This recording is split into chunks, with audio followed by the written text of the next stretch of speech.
Hey everyone, welcome to the channel. आज का chapter breathing and exchange of gases है, जैसा कि तुम्हें पता ही होगा ऑब्वियसली। एंड जो टॉपिक है वो है रेस्पिरेटरी ऑर्गन्स। ठीक है, अब एनसीईआरटी का बुक निकाल लो और पढ़ो और हाईलाइट करो। Mechanism of breathing vary among different groups of animal depending mainly on their habitat and level of organisation. जैसा कि पहले वीडियो में मैंने बताया कि ब्रीदिंग होता क्या है, यानी कि एक्सचेंज, हवा का अंदर आना और बाहर जाना, बेसिक अगर मोटा मोटा समझे तो। ठीक है, तो ये जो मैकेनिज्म है ब्रीदिंग का वो हर एक एनिमल के लिए अलग अलग होता है। और वो किस पे डिपेंड करता है? वो डिपेंड करता है कि वो एनिमल रहता कहाँ है और लेवल ऑफ ऑर्गेनाइजेशन क्या है। अब मतलब कैसा है, क्या वो पानी में रहता है? मतलब हैबिटेट का मतलब क्या होता है? The place where that person lives. ठीक है, अब जैसे कुछ लोग पानी में रहते हैं, कुछ लोग हवा में रहते हैं, कुछ लोग जंगल में रहते हैं, कुछ लोग मिट्टी में रहते हैं। ठीक है, तो हैबिटेट के हिसाब से उसका मैकेनिज्म रहेगा ब्रीदिंग का। और लेवल ऑफ ऑर्गेनाइजेशन का मतलब क्या है? जैसे कि कुछ में सिंगल सेल होता है जिन्हें हम देख नहीं सकते, कुछ में ग्रुप के सेल्स होते हैं, किसी ऑर्गेनिज्म में ऑर्गन सिस्टम होता है, जैसे हम ही लोग का है। ठीक है, हम लोगों में डाइजेस्टिव सिस्टम है, एक्सक्रीटरी सिस्टम है, एक प्रॉपर पैसेज है, एक तरीका है, प्रोसीजर है कि उसके थ्रू जाएगा। तो ब्रीदिंग का मैकेनिज्म डिपेंड करता है हैबिटेट पे और लेवल ऑफ ऑर्गेनाइजेशन पे। ये दिमाग में भर लो। ठीक है, lower invertebrates like sponges, coelenterate, flatworm, etc. exchange oxygen with CO2 by simple diffusion over their entire body surface. ठीक है, अब इनवर्टिब्रेट क्या होते हैं ये पढ़ोगे आप एनिमल किंगडम में।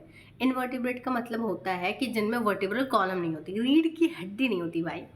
एग्जाम्पल में है स्पॉन्जेस, सिलेंट्रेट, प्लेटफॉर्म। ठीक है, अब इनकी बात करें, ये भी तो ऑर्गेनिज्म है। ठीक है, तो इनका जो ब्रीदिंग वाला प्रोसेस है वो सिंपल डिफ्यूजन से होता है, यानी कि ऑक्सीजन अंदर जाता है और CO2 बाहर जाता है इनके नॉर्मल एक बॉडी सरफेस से। ठीक है, बाहर क्योंकि ऑक्सीजन अगर ज़्यादा है तो हायर कॉन्सेंट्रेशन से लोअर कॉन्सेंट्रेशन की तरफ प्रोसेस होता है। अर्थवॉर्म की बात करें, earthworm use their moist cuticle and insects have a network of tubes, tracheal tubes, to transport atmospheric air within the body. अगर अर्थवर्म की बात करें जो कि एनेलिडा किंगडम में आता है, तो उसके जो बॉडी सरफेस होता है उस पर क्यूटिकल्स होते हैं, मॉइस्ट क्यूटिकल्स, तो वो उसके थ्रू एक्सचेंज करता है एयर को। और इंसेक्ट में एक ट्यूब का एक नेटवर्क होता है, जैसे हम लोगों में नेटवर्क होता है कि ट्रैकिया होता है, ठीक है, ब्रोंकियो होते हैं, ब्रोंक्यूल्स होते हैं, तो इसमें भी एक छोटा सा नेटवर्क होता है ट्यूब्स का।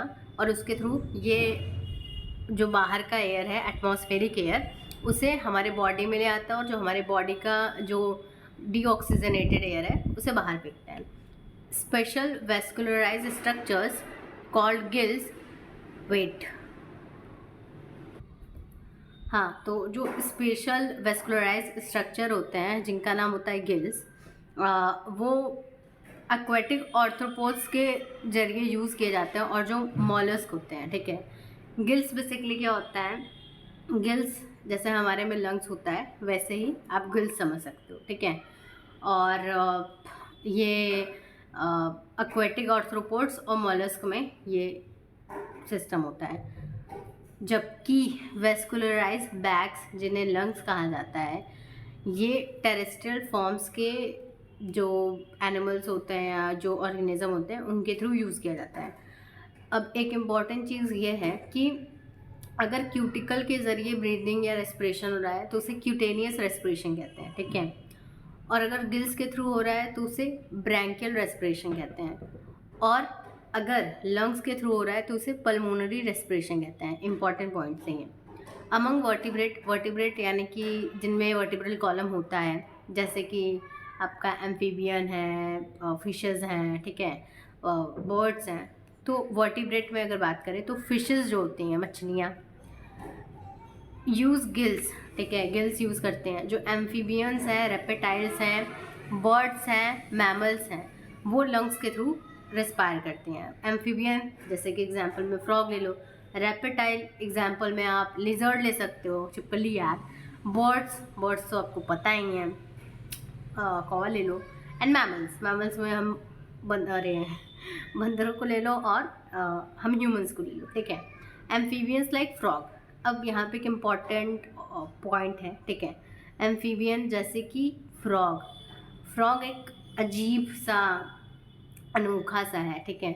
तो वो अपने स्किन के थ्रू भी रेस्पायर कर सकता है, जिसे क्यूटेनियस रेस्पिरेशन कहते हैं, ठीक है। और वो उसमें लंग भी होता है, तो लंग के थ्रू भी रेस्पायर कर सकता है, ठीक है। तो ये कुछ खास बातें हैं